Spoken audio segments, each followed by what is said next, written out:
Olá, alunos do sexto ano, tudo bom com vocês? Espero que todos estejam bem. Essa semana a tia está gravando um vídeo novamente com o conteúdo do roteiro 13 e do roteiro 14 e a gente tem alguns combinados, né? O primeiro é que nesse vídeo de hoje nós vamos ter um desafio semanal. Esse desafio ele vale ponto extra para a disciplina de História.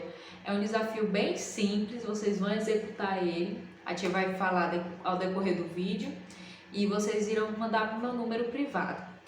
Antes de tudo, não esquece de colocar seu nome completo e a turma aqui nos comentários desse vídeo para que a tia possa fazer a presença de vocês, tá certo? Então, nesse vídeo a gente vai ver um pouco do conteúdo sobre hebreus, fenícios, persas e chineses, né? Algumas das primeiras civilizações, tá bom? E quando a gente terminar de ver o conteúdo, a gente vai passar as orientações do roteiro 14, que é a atividade desta semana. Então não percam, assistam até o final do vídeo para que a gente possa ter, né, uma semana cheia de aprendizado e com muito sucesso, tá bom? Então vamos lá, vamos aos estudos. Então vamos lá, né, ao nosso conteúdo da semana, tá bom? Desde semana passada a gente está estudando, né, as primeiras civilizações. Algumas semanas atrás a gente começou a estudar os povos da Mesopotâmia e vimos que a Mesopotâmia ela era formada de vários povos diferentes, uma infinidade de povos, né? Sumérios, acadianos, enfim, vários. E após a formação desses primeiros povos, a gente vai ter a formação das primeiras civilizações, que vão ser cidades mais organizadas, com um sistema de governo próprio, um meio de se fazer política, uma sociedade mais organizada. Vão surgir as primeiras feiras, né, bem mais organizadas do que no período lá das primeiras civilizações, dos primeiros povos na Mesopotâmia, certo? Então, as primeiras civilizações que a gente irá estudar após o estudo da Mesopotâmia vai ser hebreus, fenícios, persas e os chineses, tá bom? Cada um vão ficar em locais diferentes, né, no nosso mapa, por isso peço para que vocês prestem atenção também nas figuras e nos mapas que a tia irá apresentar, tá bom? Então vamos lá. Antes de iniciarmos o nosso conteúdo, não esquece de colocar seu nome completo e a turma lá nos comentários do vídeo aqui no YouTube, para que a tia possa registrar sua presença no final da aula, tá bom? Então, a gente vai estudar esses povos nessa seguinte ordem, tá certo? Primeiro os hebreus, depois os fenícios, persas e por último os chineses. Vamos iniciar sobre os hebreus, tá bom? Primeiro povo. E vamos saber um pouco mais sobre a sua origem, né? De onde eles vieram e onde eles habitaram e etc. Os hebreus, eles inicialmente viviam lá na Mesopotâmia, naquela região da Mesopotâmia, tá certo? Mais ou menos no ano de 2000 a.C., eles foram para a Palestina, a terra prometida, a famosa Canaã. Vocês vão ouvir muito falar dos hebreus, né, até fora da nossa disciplina de história, porque a história dos hebreus ela é contada também na Bíblia Sagrada, principalmente no Primeiro Testamento, tá certo? Então, por isso que muito do que a tia vai falar aqui, vocês já devem ter escutado em outro lugar. E se vocês puxarem um pouco na memória, vocês vão perceber que vai ser lá na Bíblia Sagrada, tá certo? Após eles irem, né, passar esse período lá na Palestina, na Terra Prometida, eles vão sair de lá. Por quê? Porque a Palestina ela passou por um momento de muita seca, a terra ficou arrasada, não tinham como eles plantar, eles sobreviviam da agricultura, então eles saíram da Palestina e foram para outro lugar. Esse outro lugar foi o Egito, né? A gente vai estudar mais à frente um pouquinho que o Egito também vai ser uma grande civilização, tá certo? E eles partiram, né? Esse povo saiu da Palestina e foi tentar habitar no Egito. Porém, o Egito ele já era habitado por outras pessoas, né? E quando eles chegaram lá, eles foram feitos de escravos, né? Os egípcios permitiram que eles ficassem na região, porém eles teriam que trabalhar para os egípcios, né, no modo de escravidão, tá certo? Com o passar do tempo, muito tempo depois, eles acabaram sendo libertados da escravidão por Moisés. E aí, essa parte da história dos hebreus é conhecida na Bíblia, né, como o Êxodo, tá certo? O Êxodo é a saída dos hebreus do Egito, tá certo? E aí, esse capítulo da Bíblia, ele vai vir, né, acompanhado dessa história de Moisés abrindo o Mar Vermelho para que os hebreus, o povo santo, pudesse passar, né? Agora um pouco sobre a economia dos hebreus. O que significa economia? É algo que eles fazem, né, que eles produzem para gerar renda para aquela sociedade, tá certo? Pode ser através da agricultura, da venda, do comércio, enfim. O que eles faziam para sobreviver, para gerar esse dinheiro para os hebreus, né? Eles dedicavam-se à pecuária, ou seja, à criação de animais. O povo hebreu era um povo nômade, ou seja, ele não se fixava em um só lugar, ele ficava migrando de lugar para outro, né? Exemplo disso foi que eles foram primeiro para a Palestina, depois foram para o Egito, depois saíram do Egito, enfim, eles ficavam, vamos dizer assim, eles não tinham uma moradia fixa num só território, eles saíam de território a outro dependendo da situação daquela terra, né? E aí eles passaram a se dedicar, isso depois que eles voltaram do Egito, que eles voltaram para a Palestina, eles começaram a se dedicar na agricultura, ao artesanato, ao comércio, se tornando assim um povo sedentário. Quando a gente fala sedentário, não quer dizer que eles são... a ideia que a gente tem às vezes de sedentário é aquela pessoa que não faz exercícios, né, uma pessoa preguiçosa, não é isso.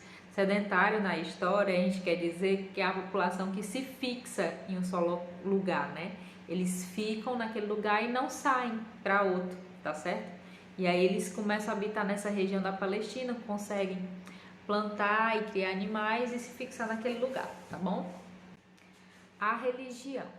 A religião dos hebreus vai ser conhecida como judaísmo, que é o nome da religião desse povo. Os hebreus eram monoteístas, uma das primeiras diferenças, né, dos hebreus para os outros povos que a gente estudou até agora e de outros que a gente vai vir a estudar, porque vai ser um dos primeiros povos que vai acreditar em apenas um Deus. No caso, eles cultuavam a Javé, que seria o Deus, né, primordial deles. A sua religião estava baseada nos 10 mandamentos, escritos por Deus nas tábuas da lei e entregue a Moisés no Monte Sinai, certo? E aqui, né, como vocês estão vendo, é o rolo da Torá, que é o livro sagrado do judaísmo, tá bom?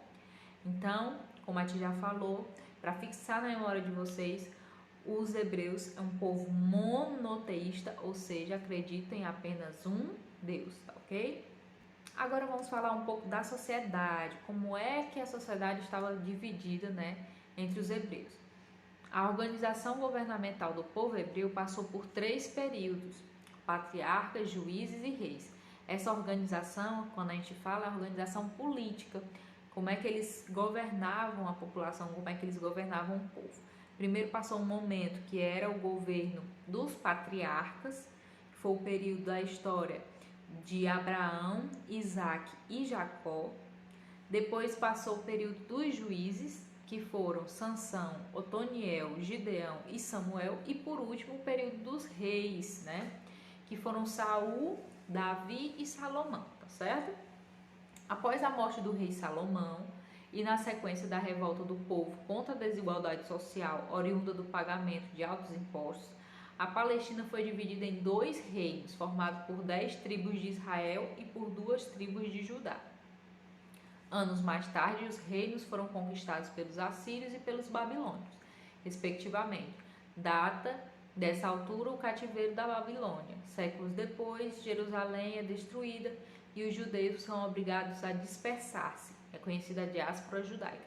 Então, pelo que vocês estão vendo, né, os hebreus eles vão ser conquistados por outros povos, né, bem mais adiante, que vai ser, né, pelos assírios, que era um povo guerreiro, que a gente já tinha comentado sobre isso quando a gente viu os povos da Mesopotâmia, e pelos babilônicos, que também a gente já estudou um pouco sobre eles no vídeo passado.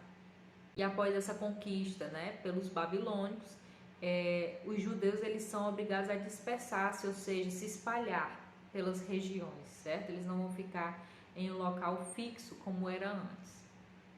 Após ter conhecido um pouco sobre a história dos hebreus, a gente vai agora partir para a história dos fenícios. E para conhecer um pouco mais sobre esse povo, a tia preparou para vocês um mapa mental, que nem a tia tinha feito lá na Mesopotâmia, sobre essa temática, sobre os fenícios, tá certo? Esse aqui foi o mapa que a tia produziu, desenhou para vocês.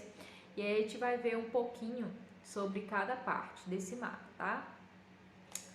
A Fenícia, né, como era conhecida essa região, era localizada, né, numa estreita faixa de terra na costa do mar Mediterrâneo, naquela partezinha aqui onde está vermelho. Pelo que vocês estão vendo, né, é banhado, o território banhado pelo mar. Por isso que a tia fez um desenho de um barco para representar os fenícios, né? Eles vão ser conhecidos como um povo que se mantinha através do comércio, através do mar, tá certo? Eles começaram a civilização deles mais ou menos em 3000 a.C., é um pouco mais antiga do que os hebreus, né? Pelo que a gente viu. A economia, o que eles faziam para gerar renda, né? Era o cultivo agrícola, através das plantações, a pesca, óbvio, né? Como era uma terra banhada pelo mar, eles tinham muito acesso à questão da pescaria, do comércio de peixes, tá? Comércio também com outros povos, eles levavam mercadorias nessas embarcações para outras regiões, tá certo?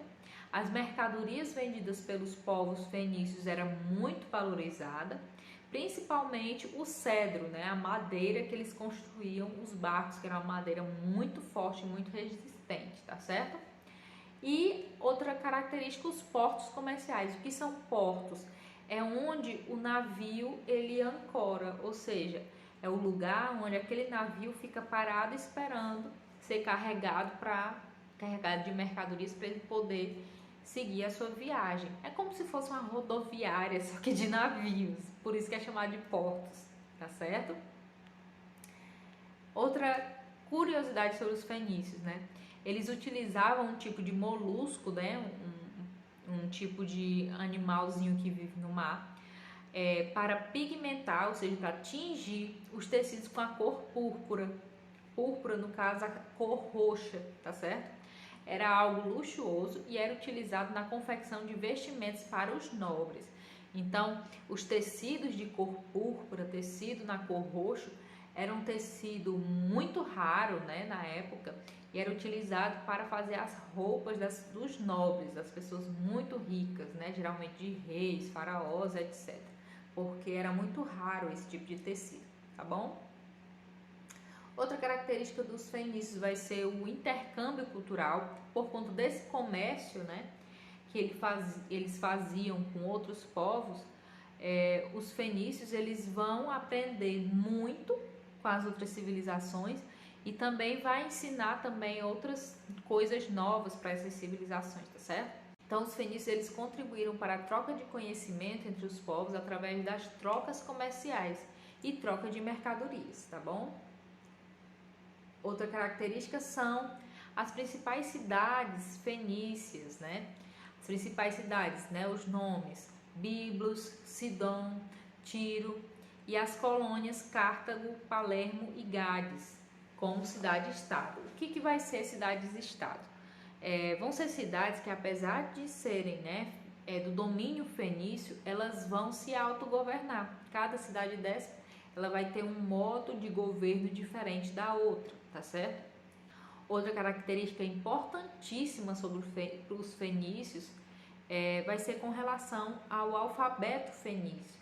A gente já viu, né, desde lá dos povos mesopotâmicos, que as civilizações elas vão criar tipos de alfabetos e tipo de escrita para poder registrar, ou com relação ao comércio, ou com relação à sua própria história, enfim. Eles vão sentir essa necessidade de registrar em papel ou até em barro, como era o caso dos mesopotâmicos, um pouco da sua história. e também um pouco da questão comercial, para poder fazer o controle de venda, de compra do que se estava utilizando, né? Então, as relações comerciais, elas promoveram o surgimento desse alfabeto fenício. E a novidade, a diferença principal do alfabeto fenício para o alfabeto que a gente viu lá da escrita cuneiforme com os mesopotâmicos, vai ser porque vai ser o primeiro alfabeto fonético. Ou seja, cada símbolo desse que vocês estão vendo aqui, ele vai ter um som, como se fosse uma letra, que nem o nosso alfabeto, certo? E aí, a partir desses sons é que vai se formar a palavra. Diferente de outros alfabetos que a gente vai estudar ao decorrer do tempo, como por exemplo o alfabeto egípcio, em que cada símbolo ele pode representar uma palavra inteira. Então, um pássaro, uma águia, um olho, ele pode ter um significado de uma palavra inteira. Isso no alfabeto egípcio. No alfabeto aqui dos fenícios, cada símbolo desse vai representar uma letra, como se fosse uma letra, um som de uma sílaba, tá bom? E para a gente encerrar aqui os estudos, né, sobre os fenícios, vamos falar um pouco sobre o tipo de embarcação que eles usavam, né? As embarcações, elas poderiam ser de guerra ou embarcações comerciais, e além das velas, as embarcações tinham remos movidos por escravos. Conhecido, né, esse tipo de barco com vários remes era conhecido como barco trirreme, e era um barco bastante característico dos fenícios. Era utilizado, né, para levar essas mercadorias ou para guerrear com outros povos, né, dependendo da situação, tá certo? Vamos agora para o nosso terceiro povo, que é os persas, tá certo? Essa terceira civilização. O povo persa, qual a sua origem, né? Eles constituíram uma das mais importantes civilizações da antiguidade. A Pérsia, ela se localizava principalmente ao leste da Mesopotâmia, no atual território ocupado pelo Irã, que era chamado de Pérsia até 1935. O Império Persa, que foi dado início por Ciro o Grande em 560 a.C. e 529 a.C., porém, o desenvolvimento da civilização se deve principalmente a Dário I o Grande, tá bom? Então, os persas, na civilização persa, ela vai demorar mais um pouco para surgir, né? Vai ter como origem mais ou menos em 560 a.C., tá certo? Lá no território do leste da Mesopotâmia, né? Um território que a gente já estudou, que outros povos habitavam aquela região. E vai ter como principal característica dessa civilização o reinado, né, de Dário I o Grande, porque ele foi responsável por diversas mudanças na Pérsia e também pela construção da Estrada Real, que interligavam os territórios dos persas. Como vai ser uma civilização que ela vai surgir um pouco mais tarde, eles vão ser um povo bastante conquistador, eles vão dominar vários territórios. E a gente vai ver agora, né, no mapa, que eles conseguiram conquistar vários territórios de outros povos diferentes. Como vocês estão vendo, toda essa parte mais clara foi o território conquistado, tá certo? Dos persas. Não quer dizer que eles já iniciaram toda essa terra, não. Eles foram conquistando, né, pedacinho por pedacinho, através de guerras e etc. Então, vocês veem aí, ó, que eles conquistaram, né, alguns nomes que a gente já viu, né?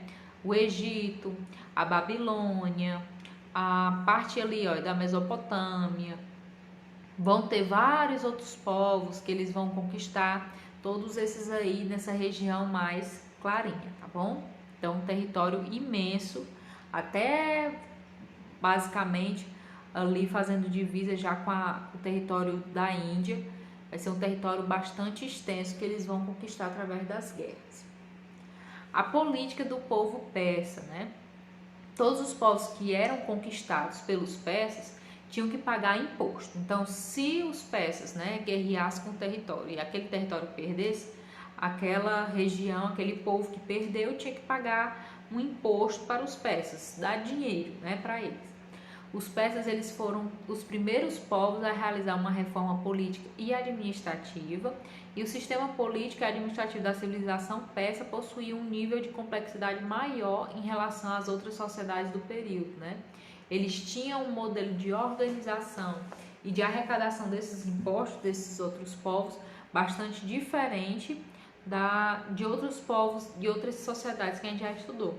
Inclusive, eles permitiam que as populações seguissem, né, o modo antigo de governar, seguissem até a própria religião que eles tinham, contanto que os impostos fossem pagos, tá certo? Eles não obrigavam aqueles povos a seguirem a vida de um persa, por exemplo, né? Seguir os costumes, a religião e etc. Eles poderiam continuar seguindo suas práticas, contanto que os impostos fossem pagos, tá bom? A economia, né? Os persas, eles viviam da agropecuária, da mineração, do artesanato e dos impostos cobrados aos povos subjugados, aqueles povos que perdiam e tinham que pagar imposto. A construção da estrada real propiciou o desenvolvimento do comércio, pois tornou as viagens mais rápidas e seguras, né? Com a estrada real, tudo ficou mais fácil nesse sentido de transporte, de transportar de um lado a outro da Pérsia e também dos povos conquistados, materiais, e até mesmo transitar de um lado a outro ficou bem mais seguro com a abertura da estrada, tá bom? A fim de poder negociar com todas as regiões do seu vasto império, os persas instituíram uma moeda, o dárico. Então, o dárico, essa moeda que vocês estão vendo aí, era o dinheiro, vamos dizer assim, do período em todas as cidades que os persas comandavam, tá bom? Outro ponto diferente dos persas vai ser com relação à religião. Diferente dos hebreus, os persas vão seguir o zoroastrismo, que vai ser outro tipo de religião, certo? O fundador principal era chamado de Zoroastro, daí o nome, né, dessa religião, e ele viveu entre 628 e 551 a.C. De acordo com os princípios básicos do zoroastrismo, existem duas forças em constante luta, o bem e o mal. O deus do bem é Hormuz, que não é representado por imagens e tem como símbolo o fogo. O deus do mal é Ahriman, representado por uma serpente. Então, os persas, né, como vocês estão vendo aí, eles vão ser um povo politeísta, ou seja, eles vão acreditar em vários deuses. Diferente lá dos hebreus, que como a gente viu, era um povo monoteísta que acreditava em apenas um deus, tá certo? Agora a nossa última civilização, né? Os chineses, tá bom? Vamos conhecer um pouquinho mais sobre ele. A origem dos chineses. Foi uma das primeiras civilizações existentes na humanidade, é uma das mais antigas civilizações. Vocês vão perceber que os chineses é bem mais antigo do que os persas, do que os hebreus, do que os fenícios, tá bom? E remonta, né, a períodos bem anteriores, né? Há indícios de que os primeiros grupos de pessoas chegaram na China antiga por volta dos anos 7000 a.C. e 5000 a.C. Então, os chineses, eles começaram a se organizar, né, como cidade, como civilização há 7000 a.C., tá? Esses grupos de indivíduos desenvolveram as suas sociedades distintas nas imediações do rio Huanghu, mais conhecido como Rio Amarelo, e do rio Yangtze, mais conhecido como Rio Azul. Então, bem parecido com a Mesopotâmia, os chineses também vão iniciar sua civilização próxima aos rios, tá certo? A tia também já falou um pouco sobre essa importância dos rios para essas civilizações, porque era através do rio que eles conseguiam plantar, por exemplo, né? Era mais fácil de regar as plantações quando elas eram próximas aos rios. Por isso que eles faziam as primeiras cidades, elas surgiram próximas a grandes rios, tá? Agora um pouco sobre a questão da política, né? O meio político de organização dos chineses. No caso, eles tinham a política em torno de dinastias. E o que significa o que é uma dinastia? Ela ocorre quando várias gerações de membros de uma mesma família permanecem no poder, governando determinada nação por um longo período. Ou seja, quando morria o imperador daquela dinastia, o seu filho em seguida já começava o reinado e assim por diante. Então, quando aquela família se mantinha muitos e muitos anos no poder, sendo governado pelo filho do filho do filho e assim por diante, ela vai ser conhecida como dinastia. É como se fosse uma família que vai governar os chineses por vários e longos anos, a partir da questão da hereditariedade, tá certo? Que passa de pai para filho. Os Xia, Shang e Zhou foram as responsáveis pelo processo de ocupação do território chinês e pela formação étnica do país. As principais dinastias são essas três e eles vão se manter no poder durante muitos e muitos anos, tá bom? Mais um pouco sobre a questão política, né? No período da China Imperial, em 221 a.C., Qin Shi Huangdi tornou-se o imperador da China, unificada após quase 250 anos de guerra. O reinado de Huangdi dá início ao período da China Imperial e é o responsável pela introdução do sistema de pagamentos, de pesos e medidas e da escrita. Então, o Huangdi ele vai ser responsável por várias mudanças na antiga China, tá certo? E algumas até mudanças dentro da própria cidade chinesa e também da construção da Grande Muralha da China, que foi construída, né, para tentar proteger os chineses de invasões de outros povos. A muralha, né, claro que ela não foi construída toda no reinado do Huangdi, ela iniciou nesse período, porém foram muitos e muitos anos para que ela fosse terminada por completo, tá certo? E ela é tão grande de extensão que dá para se ver a muralha da China por quilômetros de distância, de tão longa que ela é, tá certo? A economia dos chineses, durante o período das dinastias iniciadas com a dinastia Tang, tinha como economia a agricultura, a questão da plantação. A maioria da população vivia no campo, trabalhava em plantações de arroz, chá, cereais e frutas.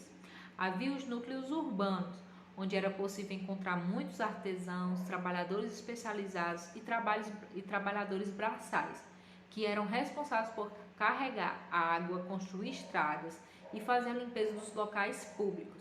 Havia os mercadores, que eram um grupo de estrangeiros responsáveis por expandir a cultura chinesa para outras partes, como a seda e a porcelana.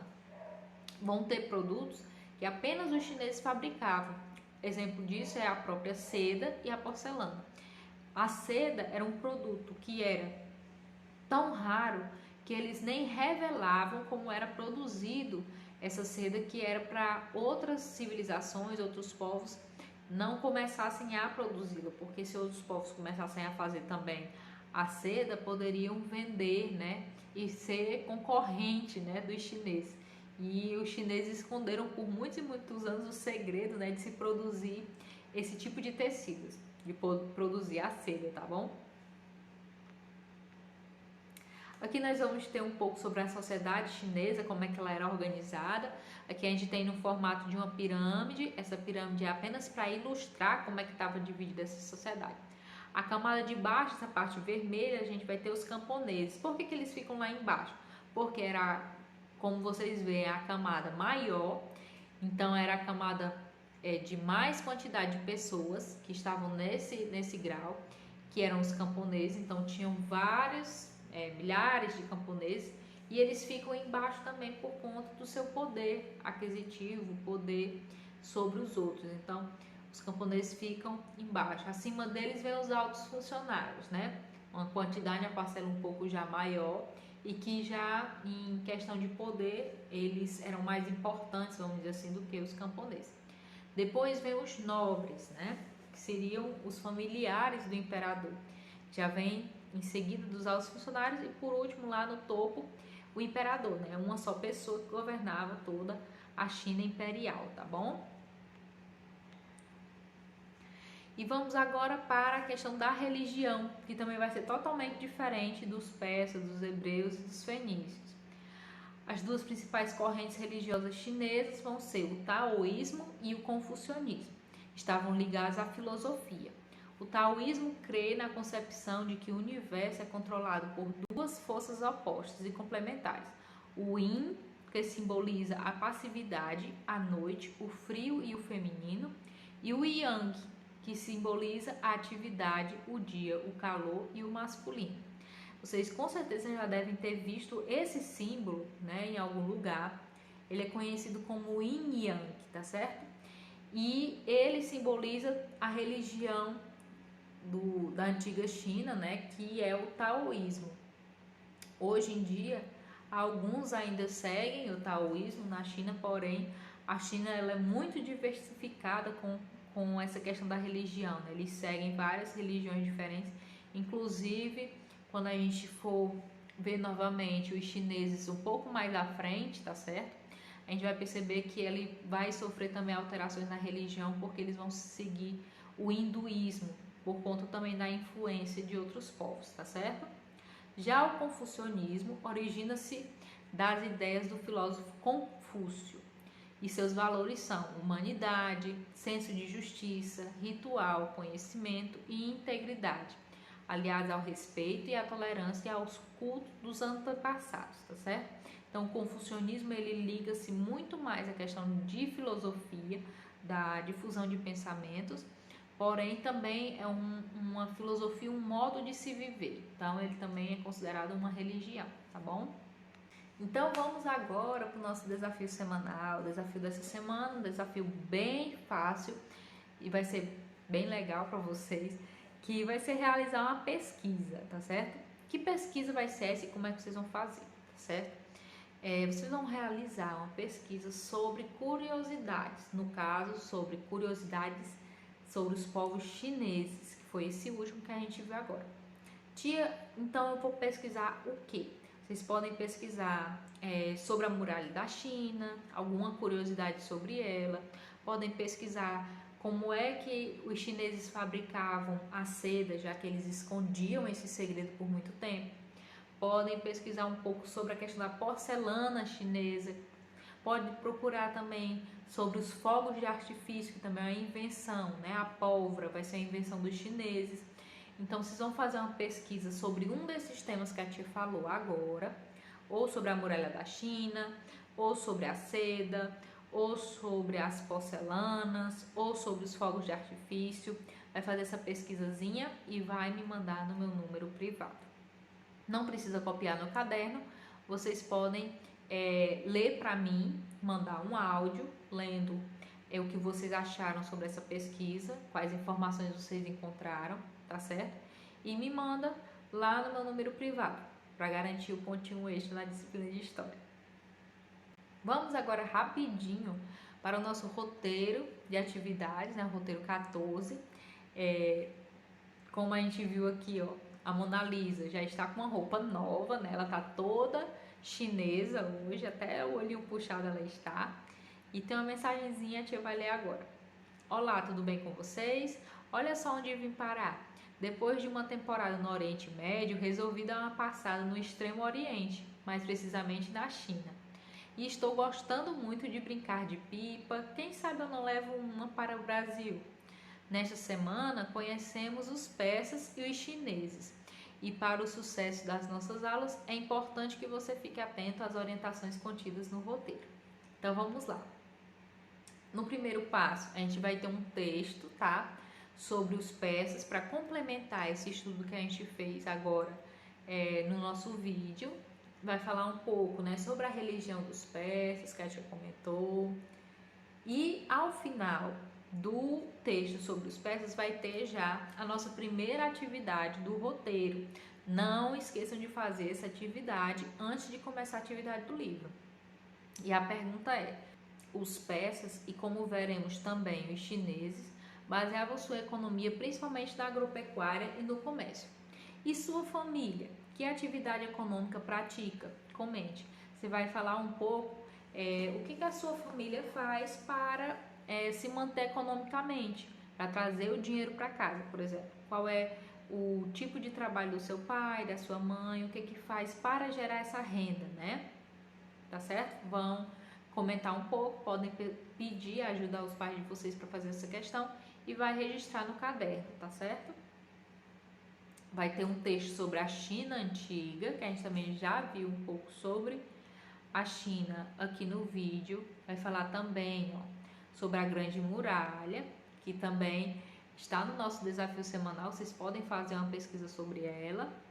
Vai vir os dois vídeos, um vídeo sobre os persas e o outro sobre os chineses. É interessante quem puder assistir esses vídeos no YouTube para poder fixar melhor o conteúdo, tá bom? E depois vai ter o segundo passo, que é a leitura do nosso livro didático, onde vai ter o conteúdo sobre esses dois povos, os persas e os chineses, lá na página 80 e 81, estão vendo que é bem pouquinho, só 2 páginas. E a atividade do livro, tá? Abra seu livro de história na página 82, 83 e 84, questões 6 e 11, item A, B e C no seu caderno. Não precisa copiar, tá certo? Eu quero que vocês resolvam, porém, peço bastante organização na hora de colocar as questões, tá? E por último, nós vamos ter uma pesquisazinha, que vai ser sobre a religião dos chineses. Não havia somente uma religião na China, mas várias, a maioria expressando uma filosofia diferente. Para sabermos mais sobre a religiosidade chinesa, você deve fazer uma pesquisa sobre 2 das principais filosofias desse povo, o confucionismo e o taoísmo. Busque na internet, em livros, pergunte a outras pessoas ou utilize qualquer fonte que tenha disponível. Pode também ser o livro didático, tá certo? Se vocês virem lá falando conteúdo sobre o confucionismo e o taoísmo, vocês podem estar registrando. Aqui no nosso vídeo mesmo, a tia comentou sobre esses 2 temas, né? Então, vocês podem voltar um pouquinho, né? Voltar o vídeo lá para a parte que a tia fala sobre o confucionismo e taoísmo e podem registrar no caderno já como uma pesquisa, tá bom? Então, gente, nossa aula de hoje vai terminando, vai chegando ao fim. Desejo uma ótima semana a todos vocês. Não esqueçam de colocar o nome e a turma de vocês nos comentários para a tia marcar a presença de vocês, tá certo?